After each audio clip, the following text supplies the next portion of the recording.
The vocabulary word we are exploring now is cough. Cough. Ever felt that tickle in your throat that leads to a sudden, uncontrollable sound? That's a cough.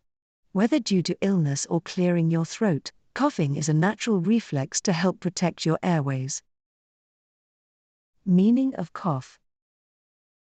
A cough is a sudden, forceful release of air from the lungs to clear the throat or breathing passages, often caused by irritation or illness.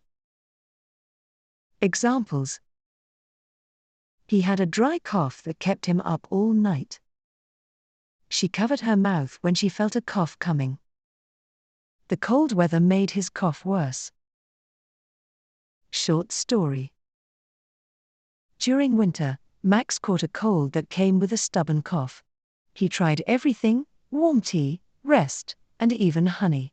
His classmates gave him funny looks every time he coughed during class. Finally, a visit to the doctor and some medicine helped him recover. From then on, Max never forgot to bundle up before going out in the cold.